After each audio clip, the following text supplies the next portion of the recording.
Hello students, this is Mr. Damiani and we are going to be looking at lesson 1.9, the last lesson for chapter 1. So we will be doing some review and taking that test hopefully Thursday and finishing it up Friday. We will be on page 55 here in the practice book, so make sure you are all squared away, opened up, ready to go, pencil sharpened, nice and relaxed as we get this party started, so to speak. All right, here we go. Topic for today's lesson is dividing with decimals. The central question, how do you divide whole numbers and decimals by decimals? So we are going to be looking at how to divide using a decimal in our divisor. All right, so small connection to make here. Find each quotient to discover a pattern. If you take 4 and divide it by 2, you get an answer of 2. If you take 40 and divide it by 20, so multiplying each by 10, then you still get an answer of 2. Now if you multiply that 4 and 2 by 100, and you take 400 divided by 200, you're still going to get an answer of 2. All right, so when you multiply both the dividend and the divisor by the same power of 10, and by that, up here, we were just multiplied by 1, 4 divided by 2. But if we took and multiplied both of our numbers by 10, the 4 and the 2, we still get a quotient of 2. Then if we took both and divided it or multiplied it by 100, 400 divided by 200 now, we still get a quotient of 2.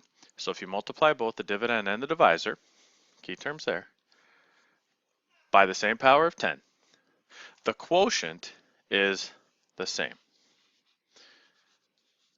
You can use this fact to help you divide with decimals. And that's what we're going to do. We're going to be multiplying the dividend and divisor by the same power of 10 to get nice whole numbers to help with our division. Let's take a look at the unlock the problem, please. Tammy is training for a triathlon. In a triathlon, athletes compete in 3 events: swimming, cycling, and running. She cycled 66.5 miles in 3.5 hours. If she cycled at a constant speed, how far did she cycle in 1 hour? Focusing on our key pieces of information here, she cycled a total of 66.5 miles in 3.5 hours. If she cycled at a constant speed, meaning the same speed, the entire time, how far did she cycle in 1 hour? So we know the total, 66.5, we know the total hours, but now we want an hourly rate. How many per hour? How much per hour? So we're going to divide 66.5 by 3.5. And we're going to estimate using compatible numbers. Well, we're going to look at that 66.5. We're going to round that to a 60. 3.5, we're going to make a 3 because 6 and 3 are compatible. And if you do that, we should get an answer somewhere around 20 miles per hour. All right, so we're going to compare our answer at the end and see if we're close or within the vicinity of that 20. Moving on, step 1. Make the divisor a whole number by multiplying the divisor and the dividend by 10. So if we take 3.5 and we multiply it by 10, we get a 35. That is the one bump to the right with that decimal point. If we take the 66.5 times it by 10, we're going to get 665. That's the one bump on the inside. You notice if we bump it once on the outside, we will always bump it once on the inside. All right, and that is the pattern. All right, step 2. Now we're going to simply divide 665 by 35. So please follow along as I do this. Also, remember our steps for long division. Does McDonald's serve cheeseburgers? So dividing 35 into 66, we'll go 1 time. 1 times 35 is 35. We are going to subtract. 6 minus 5 is 1. 6 minus 3 is 3. I have a leftover of 31, which is less than 35. So I know 1 is our good number. Bring down the 5. We now have to determine how many 35s fit into 315. So I know that 10 times 35 would be 350. So I'm going to try 9. So I come off to the side here, and I work a little magic. 5 times 9, 45. Carry the 4. 27 plus 4 is 31. And look at that. I end up with a perfect 315. There's my 9, Here's my 315. And I subtract to get my 0. So I am looking at an answer of 19, which means Tammy cycled 19 miles in 1 hour. And that 19 is nice and close to the 20. So our answer is reasonable. Let's go down and look at the question down below here. I'm going to jump down. Evaluate reasonableness. Explain whether your answer is reasonable. So what I'd like you to do is go ahead and pause the video and take the time, write in a little explanation. Is our answer reasonable? Thank you. Go ahead and pause.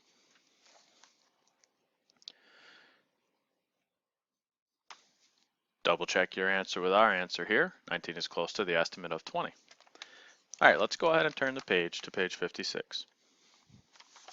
We're going to be looking at example 1. We are going to be dividing 17.25 by 5.75. Notice we have 2 decimal places on both sides of our decimal here. First off, we got to make the divisor a whole number by multiplying the divisor and dividend by 100.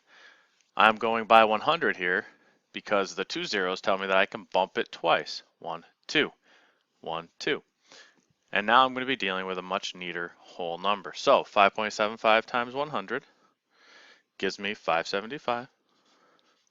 And 17.25 times 100 gives me 1725. All right, and those are the numbers that I'm going to work with in my division.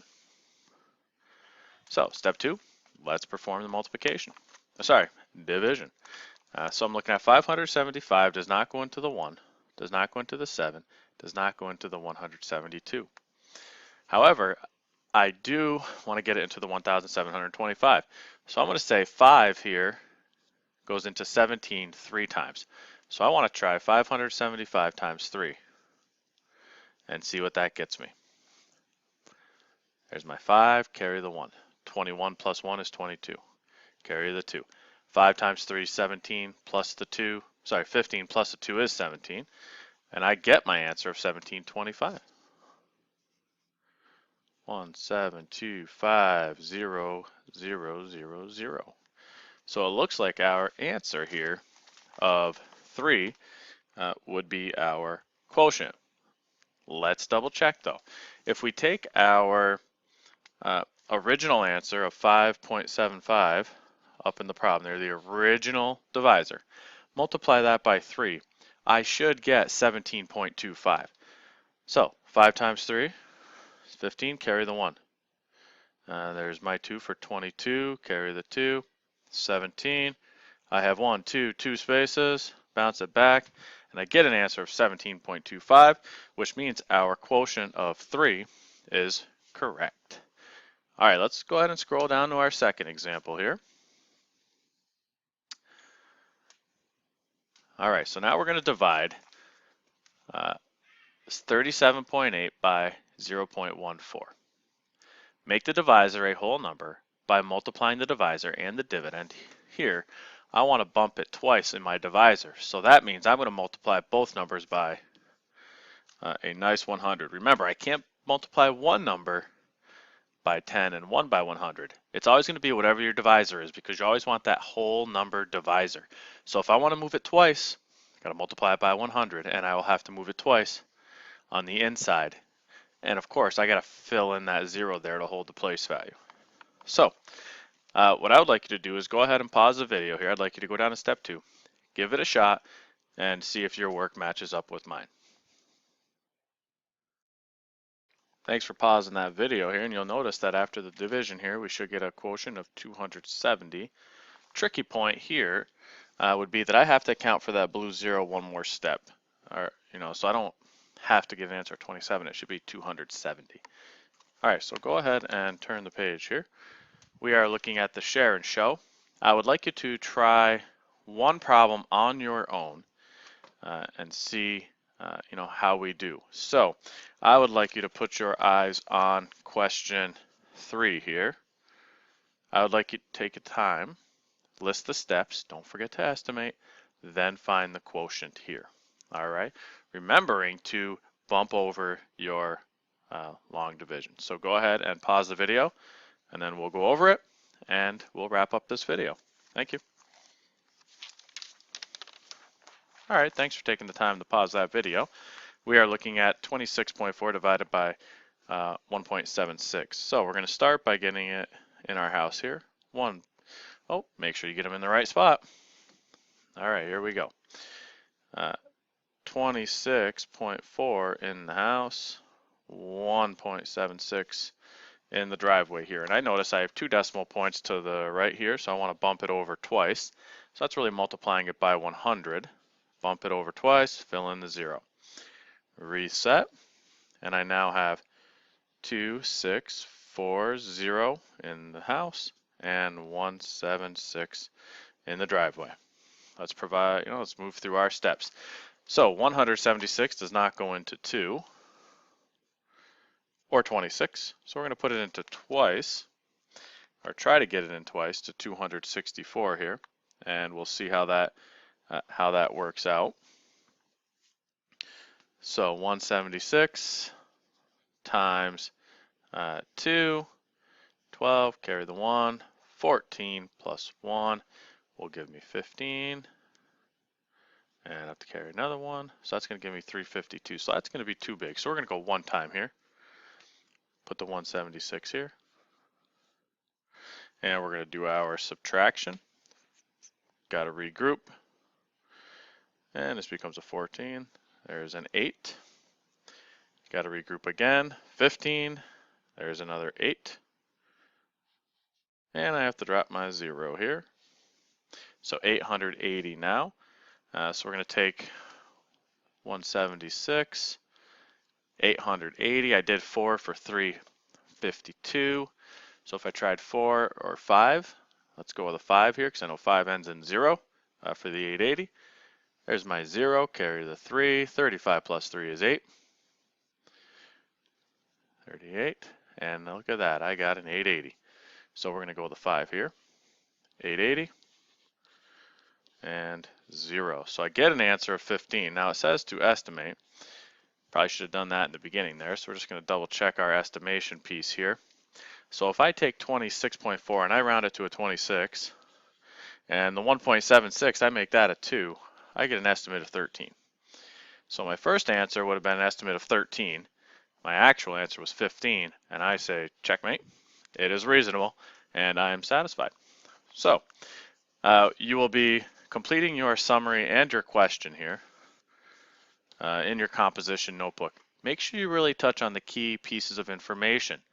The steps for dividing with a decimal divisor. Explain that process. Show that process. Show how to multiply by 10 each number and move the decimal points. How to multiply by 100 and move those decimal points. Really take some time. And put some effort into that summary that you're going to be writing for us here so we can have a good class discussion. That being said, I hope everyone has a great evening, and we look forward to working on this in class. So take care. Goodbye.